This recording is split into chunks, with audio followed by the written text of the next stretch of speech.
Hi, everyone. Thanks for coming back from lunch. Appreciate it. Um, I want to thank, first of all, the Shai family for next October, for everything that they're doing and, really taking this project and creating a force for hope and for looking into the future, not only to the back. Thank you very much. And thank you, Izhar, especially for sitting through all of the presentations. Really impressive.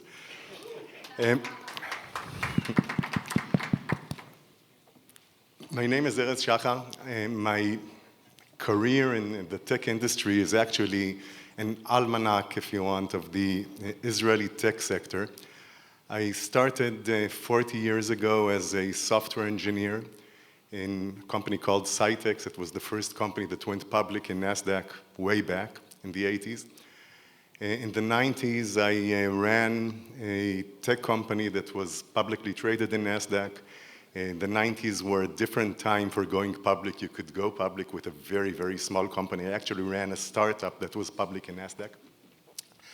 And 20 years ago, I moved from the entrepreneurial executive side to the venture side. First of all, as an early stage investor when the Israeli market was practically only an early stage market. And about 10 years ago, we've established Qumra Capital, which was the first Israeli fund to invest in growth stages.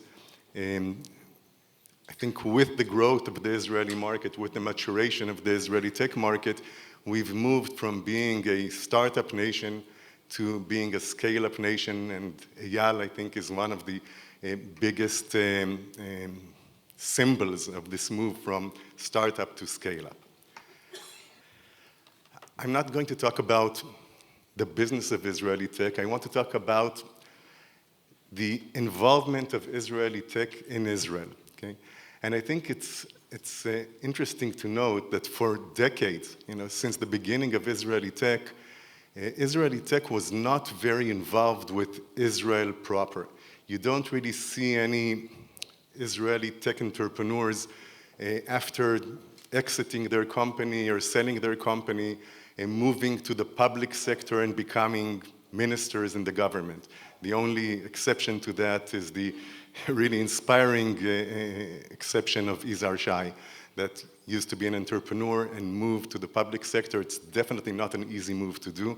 And I think that we need to see many more Yizhar Shais in the future. And hopefully the last year and a half will generate more of this movement from the execution capabilities, managerial capabilities of the tech sector into the governmental sector and public sector. We desperately need it. Now, in the beginning of 23, something happened in Israel, which really created the first real contact of Israeli tech to Israel, okay, and to government and public policy and so on. And that was the initiation of the judicial reform by the current government in January of last year. I think that it came as such a shock to a lot of us, and especially in the tech industry, because we felt that the basic liberal democracy of Israel is the playground that allowed us to really be successful in creating global tech companies outside of Israel. And our concern was that if we're going to harm the Israeli liberal democratic infrastructure, this will have a direct impact on the ability of Israel to generate the incredible companies that it came out of Israel in the last few decades. And that created really the first real connection, I think, of Israeli tech to Israel proper. Now, I think in an environment like this, it's not easy to talk about criticism of Israel. But my feeling and my view is that in liberal democracies, the strength of liberal democracies is in the fact that criticism is a patriotic act, that criticism of the government is something that is expected from people who care about the place that they live in. And we felt very deeply that we're doing something wrong. And in Israel at the time, the judicial reform, we went out to the streets, a very atypical move from an environment, an industry, which is pretty much, pretty spoiled and looking internally only and thinking about business and not thinking about the general good. But for 10 months, we were out there in the streets every Saturday night. It was, in my view, a completely inspiring movement.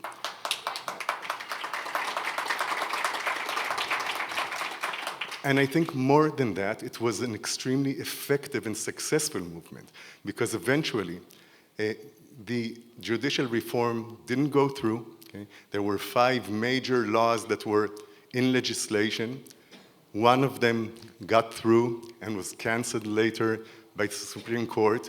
And my feeling is that the Israeli tech environment, including a lot of others and partners in this protest movement, has really saved Israeli democracy by the bell.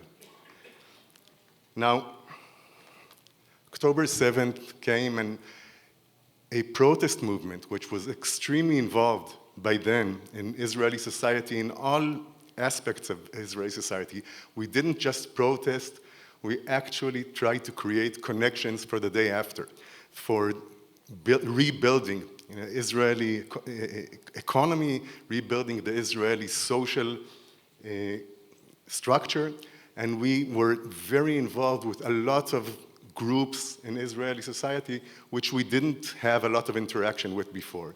And I think that that allowed us on October 8th to really change mode and turn a protest movement into a civil support movement, and it was a very inspiring civil support movement as such. We saw the building of operation centers all over Israel for supporting the civil society that was in actual difficulties, the people that were evacuated from their homes, the families of victims, the families of people that were abducted. And these op centers popped up all over the country, and a lot of the most important Israeli tech companies actually volunteered their people to create infrastructure for managing the logistics, for managing the transport, for managing everything that is needed to actually provide civil support.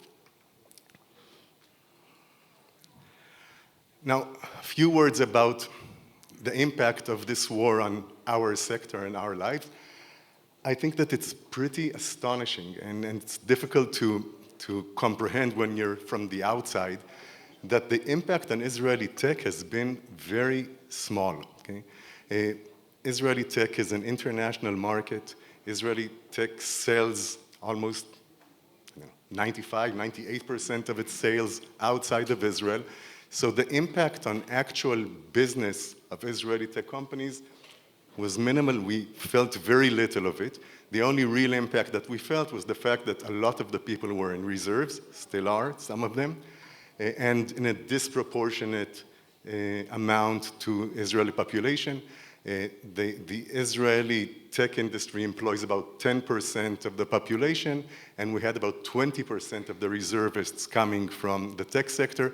I think another indication of the involvement that we always had in Israeli society, but never really organized as a tech sector. And I think the numbers are supporting this. We've seen very healthy investments in Israeli tech in the past few quarters. We've seen the M&A market coming back, and US and other companies acquiring Israeli companies for significant amounts, significant acquisitions during this very challenging time. So I think it's a testament to the strength of this market and to the ability and the resilience of this market. And I'd like to end with a bit of look into the future, because I think that we're still living this, okay? We're still living the last year. Definitely we're still living October 7th and the actions that occurred afterwards. But I think that there's a lot of optimistic view to what happened in Israel over the last year and a half. I think that the solidarity that we've seen in Israeli society is second to none.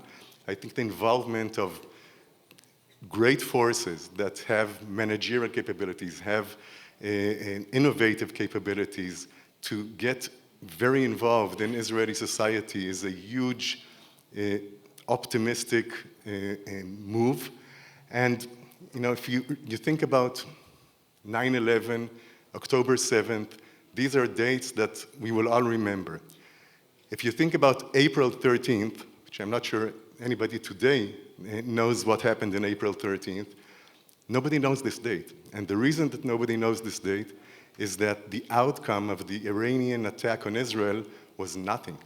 And the reason it was what it was innovation, technology, international cooperations, all of the values that we as a tech industry hold dear to our hearts. And I think it's not by chance that Israel air defense systems, which are almost all homegrown, were grown in this hotbed of innovation in Israel.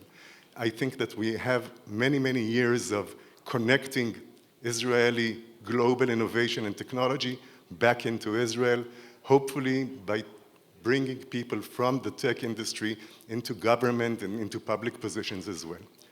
Thank you very much.